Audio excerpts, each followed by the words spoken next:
shot in 4K ultra high definition. Your #1 source for local news. WRAL News. Coverage you can count on. 42,000 households across Wake County are without power this morning. Trees are down and debris is scattered on the ground. Coming up, I'll explain what we know now in the aftermath of last night's storms. Plus, breaking news, heavy smoke and flames spotted near downtown Raleigh as crews battle a fire. What they believe may have caused it. And you can see our cold front sliding through. The storms are over for now, but I'll show you why the heat will linger. And Mega Millions Mania. A Duke professor explains how to increase your chances of winning ahead of tonight's historic $1.55 billion jackpot. How to best choose the numbers should you want to buy your ticket. Good morning, everybody. It is 4:30. Great to have you with us on this Tuesday. After yesterday's wild weather, Kelsey mentioned the 40,000 people in Wake County without power. My house is one of them. Yeah, got ready in the dark. and not alone with some of the folks out there this morning. A lot of customers feeling the same thing. That storm whipped through last night. It was intense. Wow. Elizabeth Gardner in the WRAL Severe Weather Center right now with where we stand. Hopefully that has moved on out. It has. Well, it was a level 3 risk yesterday, and it definitely held up to what we were expecting, unfortunately. Our cold front's moving through right now. We may get a slight drop in our humidity today. It doesn't feel like it just yet, but behind this front, we should see a slight drop. But take a look at all these storm reports. The white circles are where we had wind damage. We did end up with a few spots where those gray circles are winds that were even stronger than in the white circles. So a lot of folks seeing wind damage, especially from the Triangle area southward. We didn't see as much of that up near the Virginia line. Wake County still has more than 25,000. I think Kelsey just said 42,000 folks in Wake County without power. So that's the area still seeing the worst power outages, but we're seeing them spread across a good bit of the viewing area. For today, things are looking good. This is our tower. It is lit for clear. We'll see clear to partly cloudy skies. A little bit of cloud cover for us this morning, but that should clear out pretty quickly today. 73 degrees is our current temperature. Our dew point is 70, so it's still a warm and muggy start. It'll be a bit on the steamy side today and tomorrow, and then Thursday and Friday, we move back to a tropical feel. Here's a look at temperatures through the day. By lunchtime, we're in the mid-80s. We'll see a high of 91 this afternoon. Thanks, Elizabeth. We are tracking breaking news for you this morning. Many of you are waking up in the aftermath of last night's severe storm. And right now there is a tree hanging over a part of a busy road, and the removal process could affect your morning drive. WRAL's Kelsey Coffey joins us live right now near Ridge Road and Lewis Farm Road. Kelsey, I have to imagine this is just one of many downed trees that we have seen across our area. Yes, this is one of many, and about 42,000 households are still without power this morning. So this tree here on Ridge Road has covered the entire southbound lane. And then if we pan over a little bit, you can see that there's debris all on the ground here. This is actually in front of someone's yard. So there's power outages across the county, and that could cause traffic issues with stoplights being out on so many intersections. We got video for you to now take a closer look at. During a 15-minute period on Monday night, there were 485 lightning strikes. The storm had wind gusts up to 60 miles per hour. In Cary, there were at least 2 instances of trees falling on homes. Proctorville Baptist Church caught fire last night, and it's not clear how that fire started, but people on social media are saying that lightning was the cause. So please be safe out there as you're headed on the roads. Lots of debris on the ground, so just be careful on your morning drive. Kelsey Coffey, WRAL News, live in Raleigh. Good morning, Ken Smith here in the WRAL Live Center. We're taking a closer look at the power outages that Kelsey just mentioned. Let's look at the Duke outage map right now. Right now, we're seeing 43,000 customers are without power here in the Raleigh-Durham area. 39,000 really in the Raleigh, Knightdale, Cary area, all without power this morning. And you can see from this outage map, it's been a problem all throughout North Carolina as a result of the storms from last night. We'll keep tracking these numbers during the morning. We're going to find out from Duke Energy exactly when some of these power outages can be restored, and we'll keep you informed here in the WRAL Live Center. Thanks, Ken. We just got this new video into our newsroom in Garner. One of our photographers took this video on Cedar Lane. You can see a tree in someone's yard there just split in half right there during those strong storms. All new this morning, we've learned last night's severe storms across the south and southeast claimed the lives of at least 2 people. The first is in Alabama. Officials there say a 28-year-old man was killed after being hit by lightning. It happened in the parking lot of an industrial park in the city of Florence. Second death happened in upstate South Carolina. Officials in Anderson County say a 15-year-old drove to his grandfather's home during the height of the storm, and while he was getting out of his vehicle, a large tree uprooted due to the heavy wind and rain. Scary moments in Mooresville when a tree snapped close to a home.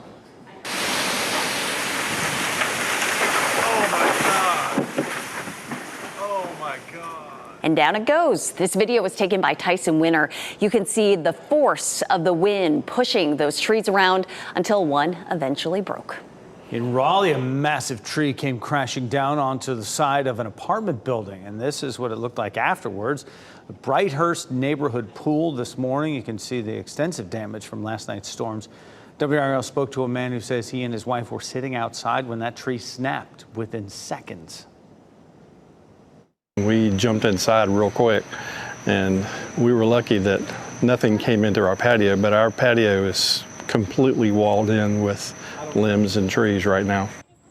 He says a lot of the pool furniture is broken as well. Luckily, no one was hurt. Anytime there is severe weather in our area, we want to know where it is and when it's safe. You can get out there and upload some pictures to us, videos of storm damage using the Report It feature in the WRL News app. More breaking news this morning out of Raleigh, where heavy smoke and flames could be seen spewing from a downtown building. Michael Grace drove the WRAL Breaking News Tracker to the scene near Person Street and Martin Luther King Jr. Boulevard as crews worked to contain the fire. Michael, is the fire out? Yeah, it's out. It was actually marked under control at 2:45 this morning, but a massive undertaking for these crews. Take a look at this video from the WRAL Breaking News Tracker. Fire chief tells me that the fire started on the second floor and obviously ripped through the attic and the roof. Now, they actually had to get all of the crew members out of there before they hit it with water from above, just because of how much debris was falling off the roof. In fact, one piece of debris actually came down and pierced one of the fire hoses, so it just shows you how heavy that debris is. Those fire hoses, very, very strong. Now, right now, they are investigating the cause, but the fire chief says the bulk of this investigation is going to come on later in the morning when they have some more sunlight. But very thankful that all these crew members are out here and safe. Right now, they're starting to wrap up the physical investigation for right now. But again, they're going to be back out here tomorrow, and we're going to hopefully get a better understanding of what actually caused this fire. Live in Raleigh, Michael Grace, WRAL News. Today, friends and family of a Moore County woman who disappeared nearly a month ago will hold a prayer vigil in her honor. Alicia Watts was last seen July 16th, headed to Charlotte with her boyfriend James Dunmore. He was found unresponsive in her SUV in Anson County 2 days later, but there was no sign of Watts. Police consider Dunmore a person of interest in her disappearance. The vigil will be at 5:30 tonight, Southern Pines Primary School. UNC Chapel Hill police are investigating a report of rape on campus. Officers say the attack happened near the undergraduate library around 6 Sunday night. An alert was sent to students, and the investigation has some uneasy. I definitely won't go out at night alone. I'll definitely be alert walking back to where I live. Probably not gonna have my headphones in, just make sure that I'm hearing everything. But yeah, just being more alert in general and not doing anything too risky.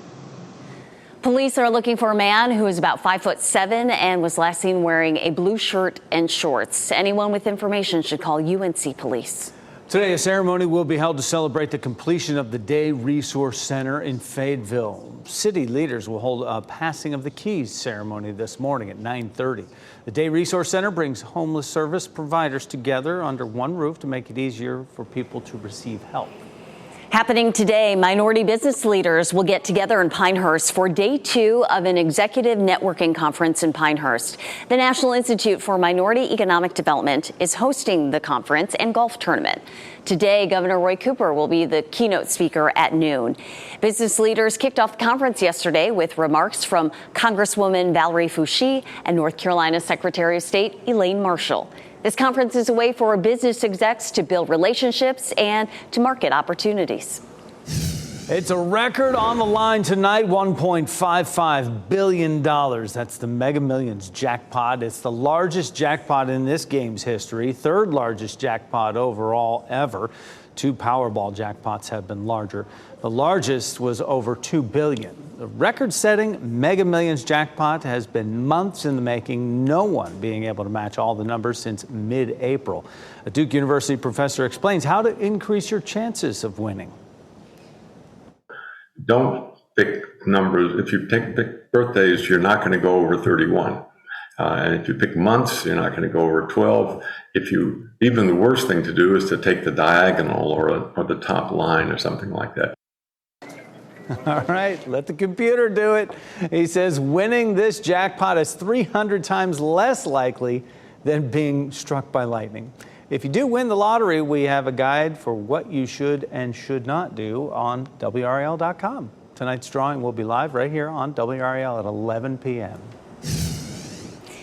The cousin of the Uvalde school shooter is in jail this morning, accused of planning another school shooting, who police in Texas credit for stopping the potential attack. Plus, a popular nursing pillow for babies has been linked to more infant deaths than the government has announced. What you need to know to keep your child safe. And this is a live look at Raleigh. Cloudy to start. Things are much quieter this morning compared to 8 or 9 hours ago. Meteorologist Elizabeth Gardner in the WRAL Severe Weather Center with a look at what to expect today. From the WRAL Severe Weather Center, North Carolina's most experienced team of meteorologists.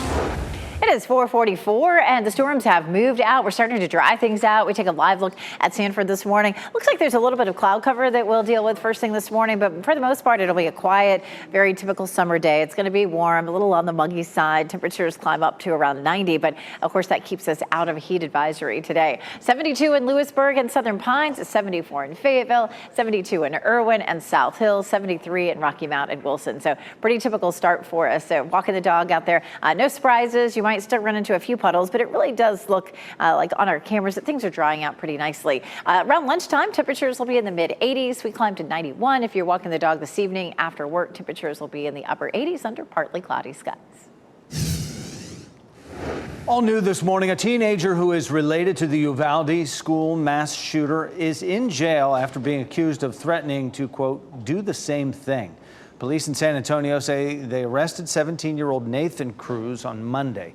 Officers say his mother called police after hearing her son on the phone trying to get an AR-15 and threatening a school shooting. Authorities say Cruz's family lives across the street from an elementary school. President Joe Biden is out west today in the Grand Canyon. His Arizona visit is part of his clean energy and veterans benefits campaign. The president is expected to announce a new national monument today. According to the White House, the monument is to preserve more than 1,500 miles of the Grand Canyon National Park. It will also limit uranium mining. After Arizona, Biden will make stops in New Mexico and Utah. The former Georgia Republican lieutenant governor has to testify before 2 Fulton County grand juries in Atlanta that could indict former President Donald Trump. Jeff Duncan says he received subpoenas regarding the matter, and Duncan says he and his team will cooperate. Grand jury there is looking into whether Trump and his allies tried to overturn the 2020 presidential election. The district attorney could announce a decision any day. Security is being tightened at the Fulton County Courthouse in Georgia ahead of the possible indictment announcement of former President Donald Trump.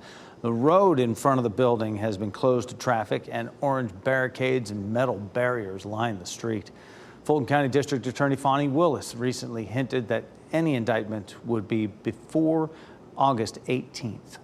A popular nursing pillow for babies have been linked to more infant deaths than the government has announced. Now the government is planning new safety regulations. The pillows are designed to position baby and mom comfortably for breastfeeding.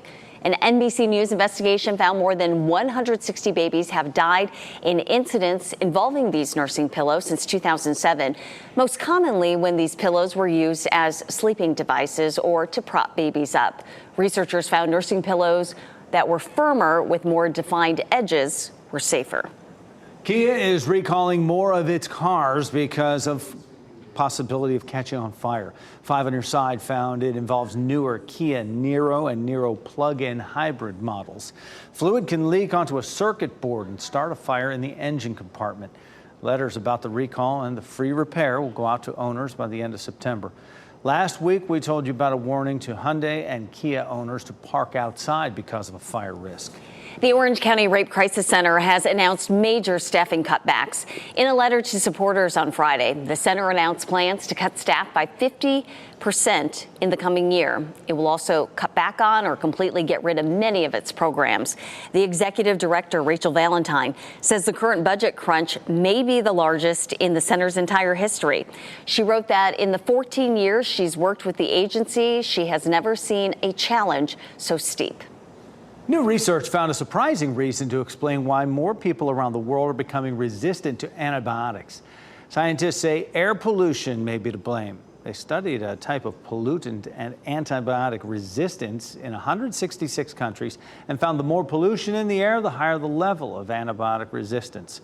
They don't know why this happens, but scientists say they will conduct more studies to try to figure it out. Antibiotic resistance has become a major problem around the world, and the UN says it is, quote, a fundamental threat to the entire planet's health and safety. We have new video this morning of a tornado moving through central New York.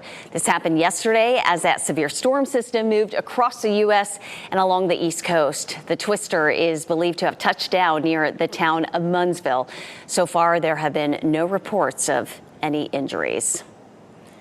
No tornadoes for us, but we certainly had damaging winds. That severe weather that blew through Wake County and many other parts of the viewing area, Elizabeth, that was intense. Boy, and watching it yesterday afternoon, too, there were numerous tornado warnings around Charlotte, and all of that moved almost to our viewing area. We did end up with some of our western counties with a tornado warning, but fortunately, no tornadoes for us. We did have a lot of trees down. We did have damage.